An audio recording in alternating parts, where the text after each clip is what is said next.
wabarakatuh. Salam guru penggerak. Kami calon guru penggerak angkatan 11 dari Kabupaten Banyumas. Hari ini akan mempraktekkan demonstrasi kontekstual 2.3 supervisi akademik. Perkenalkan, saya Arsan Kesani dari SMP Negeri 4 Purwokerto. Saya Nikmat Dwi Hastuti dari SMK Citra Bangsa Mandiri Purwokerto. Saya Ani Yuli Indriati dari SMK Citra Bangsa Mandiri Purwokerto. Hari ini pada demonstrasi konseptual akan menjadi 3 tahap. Kita akan dibagi 3 tahap. Yang pertama sebagai pengamat atau supervisor, kemudian sebagai coach, dan sebagai coachee. Selamat menyaksikan.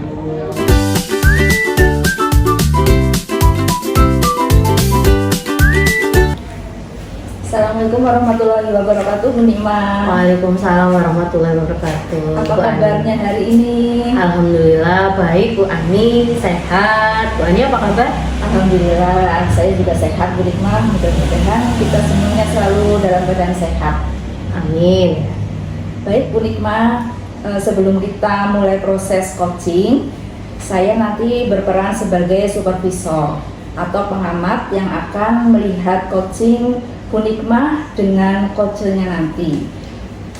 Nanti terbagi menjadi 3 sesi, yaitu pra supervisi, kemudian supervisi, dan pasca supervisi.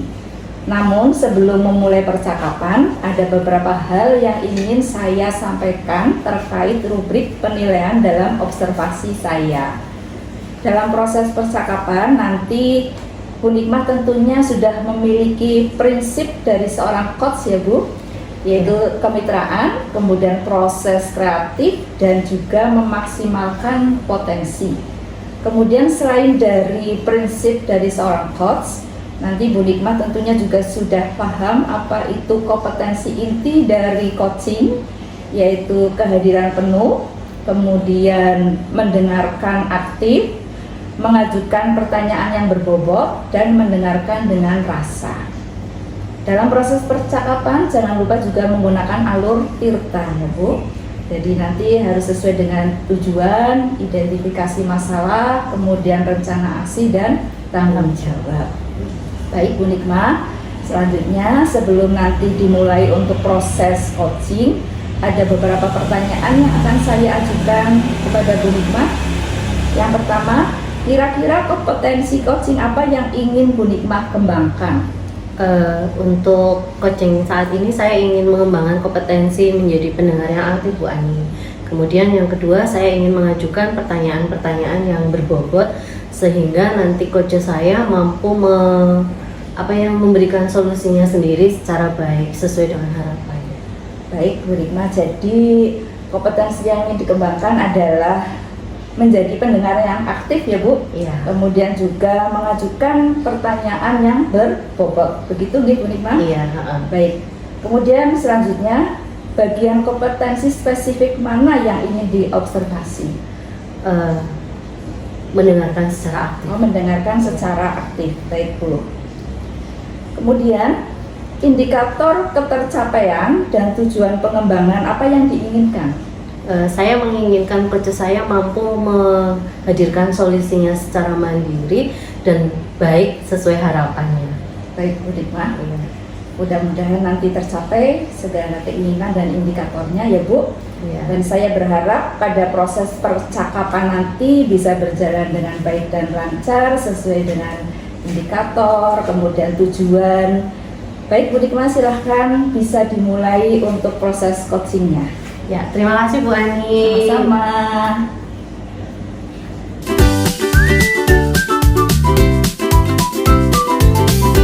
Assalamualaikum warahmatullahi wabarakatuh. Waalaikumsalam. Selamat siang Pak Arsan. Iya. Alhamdulillah nih Bu. Iya. Baik. Mohon maaf ya Pak mengganggu waktunya. Saya katanya kemarin janjian mau ketemu dengan saya hari ini. Alhamdulillah saya ada waktu. Iya. Kira-kira ada apa ya Pak? Iya ini Bu. Saya ini ada beberapa permasalahan yang ingin saya sampaikan. Soalnya itu menjadi menjadi ganjalan di hati saya gitu. Jadi permasalahannya ketika saya mengajar itu sering kali nih, terutama anak-anak cowok ya, anak-anak putra ini seringkali itu tidak fokus. Jadi ketika pembelajaran, saya kan PJOK ibu di lapangan itu sering anak itu lihatnya ke sana aja. Padahal saya lagi menjelaskan di depan, lagi menerangkan. Padahal kan pembelajaran penjas itu kan kalau anak-anak tidak memperhatikan itu ada kegiatan-kegiatan yang berisiko. Seperti misalkan ketika senam lantai kalau anak asal melakukan justru malah bisa jadi terjadi cedera. Padahal harapannya anak bisa menguasai dengan baik dan terhindar dengan cedera. Jadi ketika mereka tidak fokus kan kita malah berisiko ketika menyampaikan pembelajaran kayak gitu. Mungkin itu Bu Nika. Oke, berarti untuk tujuan hari ini kita ingin berdiskusi terkait siswa yang di pembelajarannya Pak Arsan itu tidak fokus ya Pak ya dalam pembelajaran. Nah, untuk selama ini kesempatan apa saja yang sudah Pak Arsan berikan kepada anak-anak agar mereka bisa fokus terhadap pembelajarannya Pak Arsan? Kalau kesempatan ya mungkin seringnya mereka mencoba, terutama dalam senam lantai itu kan memang anak harus sering mencoba untuk menguasai. Jadi tidak bisa kita sekali atau hanya melihat selesai, pasti mereka harus sering mencoba. Tapi ketika dalam proses tadi seringnya anak terus Pak olahraga, Pak sepak bola, Pak jadi nggak fokus ke pembelajaran senam lantainya. Nah, itu kan jadi kita jadi punya kendala sendiri di situ Bu. Oke, itu hampir semuanya Pak atau hanya beberapa anak? Dari skala 1 sampai 10 kira-kira berapa anak yang melakukan kegiatan tidak fokus tersebut? Kalau di antara siswa putra dan putri ini Bu, kalau putri itu fokus. Memang keinginan untuk mencobanya agak rendah karena aku banyak takutnya. Ya, tapi kalau putra mau, tapi sekali terus mereka kegiatan yang lain lah, terus mainan bola di belakang lah dan segala macamnya. Jadi kalau perkiraan saya kurang lebih mungkin sekitar, kalau putra ya ada 5 lah levelnya kalau putra. Kalau putri sih kalau di atas 8 sih masih bisa memperhatikan apa yang saya sampaikan. Kalau putra itu memang luar biasa aktifnya Bu. Luar biasa ya Pak ya. Dari yang sudah dilakukan tadi sudah banyak memberi kesempatan ya Pak. Mungkin Pak Arsan punya kekuatan untuk mencapai tujuan dari agar anak-anak kembali kepada fokus tersebut kayak gitu. Kekuatan apa yang ada kira-kira di anak-anak atau di diri Pak Arsan sehingga anak-anak bisa kembali pada fokus pembelajaran kepada pembelajaran PJOK sesuai dengan materi.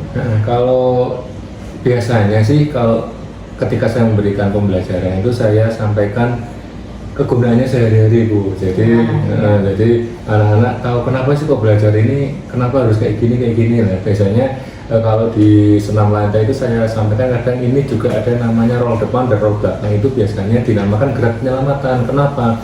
Ketika kamu jatuh dalam posisi yang pun saya contohkan misalnya dari motor. Kalau kamu jatuh posisi normal pasti bertahan dengan telapak tangan. Minimal kalau nggak kelapakan mesti kena muka. Itu karena kamu belum menggunakan gerak penyelamatan dalam senam lantai. Coba kalau kamu begitu jatuh dari motor, kamu langsung mengguling nih, langsung bisa melakukan roll depan. Insya Allah akan selamat dengan luka yang minimal gitu. Saya sih kemarin menyampaikan itu. Terus paling yang kedua, saya nantinya akan memberi tantangan-tantangan lah, beberapa bagian gerak yang dimana siswa itu tidak hanya melakukan roll depan dan belakang, tapi ada kombinasinya. Mungkin nanti roll depan ditambah meloncat, tambah loncat harimau ataupun yang lainnya, ataupun tambah meroda dengan beberapa gerakan-gerakan yang menantang lah. Kalau anak laki-laki kan kalau ada sesuatu yang baru mereka seneng.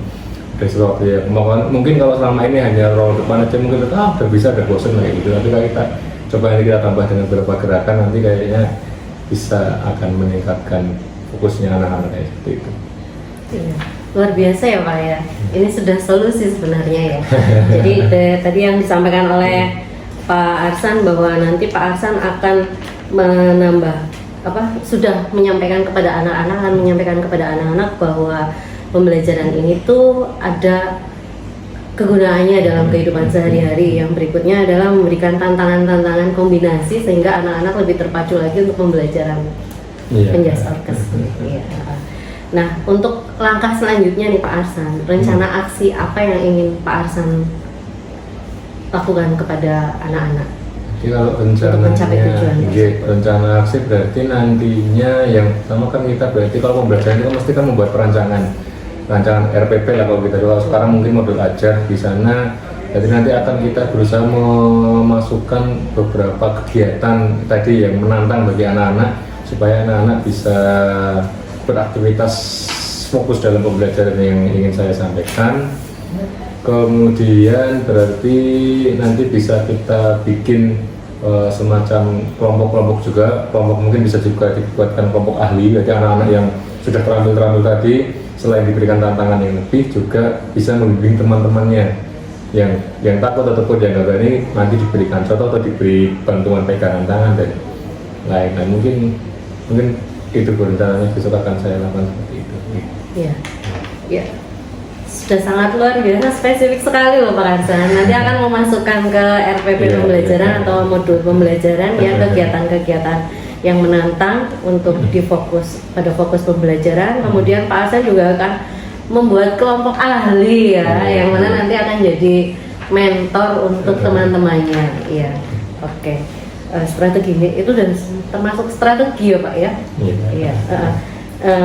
Kemudian untuk jangka waktunya kira-kira bagaimana Pak? Untuk waktu ya berarti karena minggu ini kan saya kemarin baru memberikan yang pertama kemarin, materi pertama itu kan memang saya terus menyampaikan kok kayak gini maksudnya tidak bisa maksimal, berarti kemungkinan selama minggu ke depan akan ketemu lagi dengan kelas 8 ini nanti ya kemungkinan akan sudah mulai saya terapkan untuk kegiatan-kegiatan yang saya sampaikan tadi untuk minggu depan ini. Iya, ya. Mudah-mudahan nantinya mudah ya Pak ya. Ya.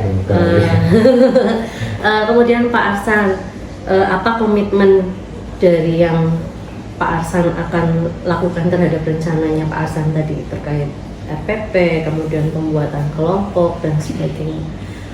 Ya untuk komitmen ya jelas kita berarti memang harus kita laksanakan dan tentunya nanti saya pastinya akan meminta bantuan dari guru senior karena ada salah satu guru penjas yang senior itu untuk bisa memberi masukan dan pengalamannya ketika menghadapi situasi ini biasanya apa yang bisa dilakukan oleh Bapak Ibu guru begitu. Iya.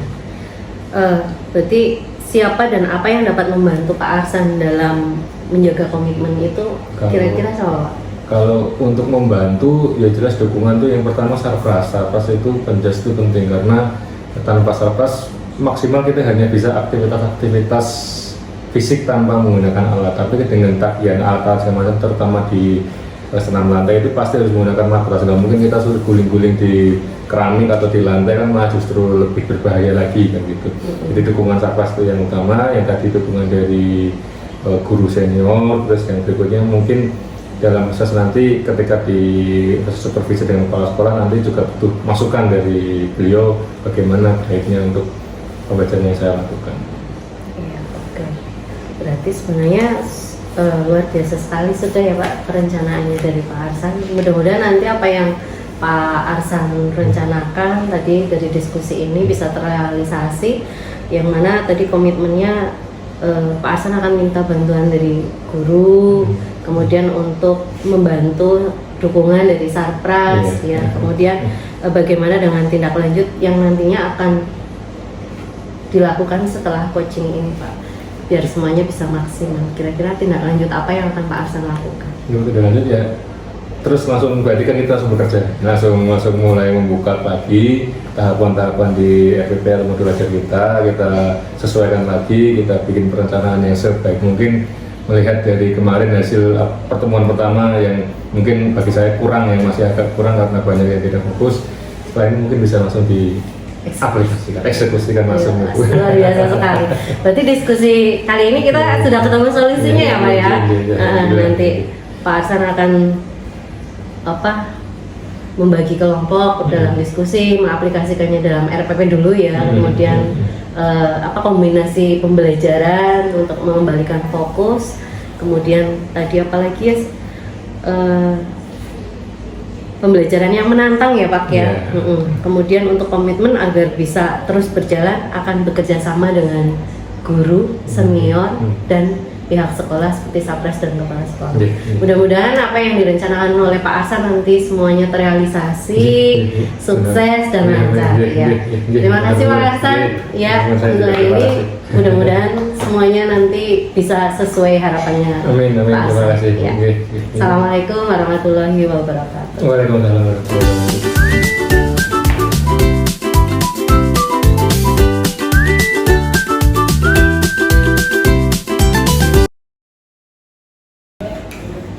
Baik Bu Nikmah, tadi saya sudah mengamati percakapan Bu Nikmah ya dengan Pak Arsan. Sebelum saya sampaikan hasil dari pengamatan saya akan menanyakan beberapa hal ya Bu. Yang pertama, apa yang sudah dilakukan pada saat coaching dan indikator ketercapaian pengembangan coaching yang diinginkan Bu Nikmah? Ya, baik Bu Ani, tadi yang sudah saya lakukan di coaching, yang saya rasa saya sudah mendengarkan secara aktif, kemudian saya juga sudah memberikan